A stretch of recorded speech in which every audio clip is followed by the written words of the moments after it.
السلام علیکم ورحمۃ اللہ وبرکاتہ۔ غور کیجئے کہ جب کوئی کافر کلمہ پڑھتا ہے اس کو کوئی بھاگا دوڑا یا ورزش نہیں کرنی پڑتی، بلکہ صرف اپنی زبان سے کلمہ کے 2 الفاظ کہنے پڑتے ہیں جن کے ادا کرنے سے پہلے وہ کافر ہوتا ہے، کہنے کے بعد مسلمان بن جاتا ہے۔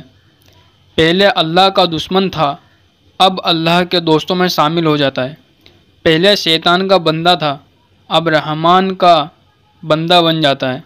اس کے اگر 100 سال کے بھی گناہ ہوں گے، پروردگار عالم اس کے 100 سال کے گناہ بھی معاف فرما دیں گے۔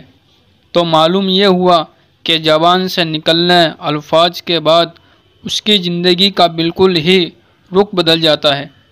چنانچہ زبان سے نکلے الفاظ کی اللہ رب العزت کے یہاں بہت قدر و قیمت ہے۔ جب کسی مرد یا عورت کا نکاح ہوتا ہے، اس نکاح کے وقت جب مرد قبول کرتا ہے تو اس وقت اس کو اپنی زبان سے فقط اتنے ہی الفاظ کہنے پڑتے ہیں کہ میں نے اس لڑکی کو اپنے نکاح میں قبول کیا، یا اتنا کہہ دے کہ میں نے اسے قبول کیا۔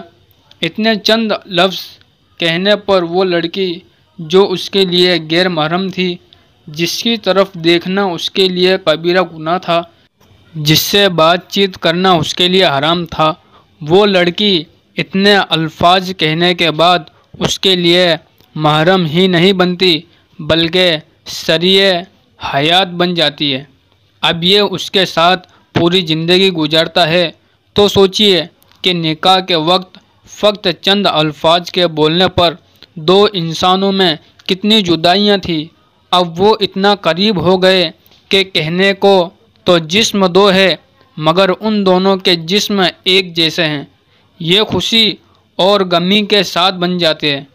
تو اللہ رب العزت کے یہاں زبان سے نکلے ہوئے الفاظ اتنی اہمیت رکھتے ہیں کہ جس طرح چند الفاظ نے اس لڑکی اور لڑکے کے درمیان کے فاصلوں کو سمیٹ کر رکھ دیا، اسی طرح اگر کوئی مرد کسی وقت اپنی بیوی کو طلاق کے الفاظ کہہ دیتا ہے تو 2 الفاظ کے زبان سے نکلنے پر وہ عورت جو اس کی شریع حیات تھی، اس کے بچوں کی ماں تھی، اس کے دکھ درد کی ساتھی تھی، اب اس کے لیے اجنبیہ بن گئی، وہ پھر اس کے لیے نامحرم بن گئی۔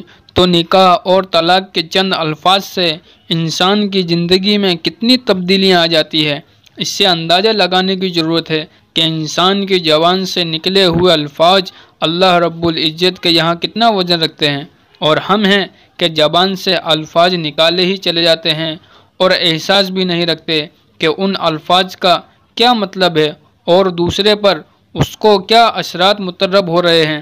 کیا ہم کسی دوسرے کو تکلیف تو نہیں پہنچا رہے ہیں؟ ہم اللہ کی کسی مخلوق کا دل تو نہیں جلا رہے ہیں؟ غور کرنا چاہیے کہ ہم اپنی زبان سے ایسے کلمات تو نہیں نکال رہے ہیں جو کلمات کفر کہلاتے ہیں۔ اس لیے مشائخ کے یہاں زبان کے صحیح استعمال کی مستقل محنت کروائی جاتی ہے۔ اس لیے ہمیں چاہیے کہ ہم اپنی زبان کا صحیح استعمال کریں۔ اللہ رب العزت ارشاد فرماتے ہیں کہ اے ایمان والو، تم دوسرے لوگوں کے ساتھ ہنسی مذاق نہ کرو، ہو سکتا ہے کہ وہ تم سے بہتر ہو، تم ان کو برے ناموں سے نہ پکارو، اپنی زبان سے تم بری بات نہ نکالو کہ ایمان لانے کے بعد زبان سے بری بات کا نکالنا اللہ رب العزت کے نزدیک بہت برا ہے۔